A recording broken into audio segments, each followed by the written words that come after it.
It's in my humble opinion that if you treated your potential new job and new career in the fire department the same way you do the dating game, you'd probably have a lot more success. Why would you listen to me? My name's Ki'a Tuala. I'm a firefighter, paramedic, and engineer at the fire department. I've been doing that for 15 years, and I've been in healthcare for 25 years total. So I know just a little bit, and I want to give you some tips on the dating game. What I mean is getting a job in a fire department or landing that spot in the coveted fire academy to get your foot in the door. Here's the number one problem. Straight up, a lot of you guys are acting like you the prize. I hate to burst your bubble. You're not. You're a dime a dozen when it comes to the fire department game for sure. I want you to think about this. For the couple of spots that we have available, we're getting hundreds, sometimes thousands of applications for these very few spots. Every one of them thinks that they're the best candidate. You need to humble yourself, in my humble opinion. What you need to do is take a step back and realize that from my side of it, what most people don't know is that only 20% of those applicants are actually getting eyeballed. Everybody else, we're swiping left. Most people, we ain't even looking past the profile. We're throwing you in that stack to, let's not call them back. That top 20% are getting 80% of the best jobs out there. It's because they're doing one of these three things. The first thing you want to do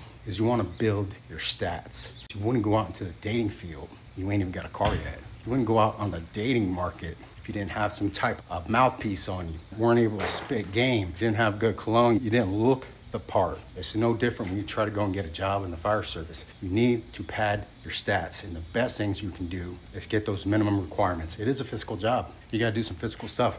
Work on getting your conditioning up. Work on getting a little bit of stair climbing time up. The minimum requirement is a CPAP, which is a candidate physical ability test. Most schools and most departments will put those tests on. You got to get your foot in the door. That's how you do it. The next thing, at a minimum requirement for medical training, is you want to get your EMTB. That's your emergency medical technician at a basic level. That's 6 months. 6 months of schooling, guys, one semester somewhere. The very next thing you'll want to do, hear me out here, is you want to get all your professional references together. I'm talking your transcripts. Make sure your driver's license is valid, guys. If you're tied up in some legal work, I'll tell you, it's just like dating. If I know somebody's got a crazy ex, I ain't trying to date them. I'm moving on to the next person. Make sure you have those situationships in order, because when you're going up against the rest of the field, it's going to be one of the things that we get swiped left on right away. Second thing you want to consider, you need to start acting like your marriage material. Most jobs, we're looking at investing into a relationship or investing into a new firefighter. We're trying to get the next person that's going to be there for 20 years. The next person that's going to stick around for 30 years and retire out of that department. I want you to think what it takes in a relationship is you got to put a lot of emotional investment,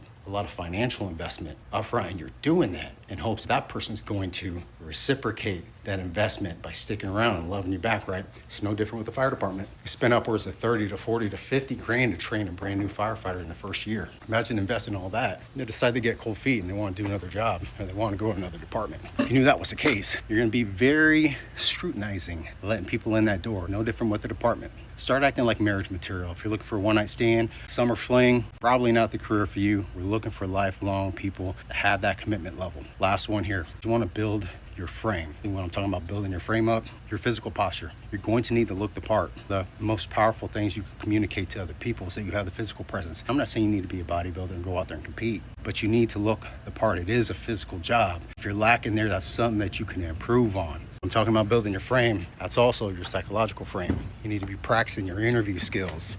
This is all I really want you to think about when it comes to that. When you're sitting at a table and you're dating somebody, that communication that you have, that little conversation, guys, it's got a vibe, right? What I'm thinking when I'm sitting on the hiring side of an interview panel, the only thing I'm thinking is, can I sit down and have dinner with this person? Can I sleep in the same fire station as this person? Can I put up with this person the next 5, 10, 15 years? That's really how we think it. A lot of people aren't going to tell you that. I got to just tell you guys how it is. Start treating it like the dating game. I promise you, you're going to start landing more dates, and by that, the interviews, getting your foot in the door, and then landing that dream job. It's well worth it, guys. Coach Ki'a.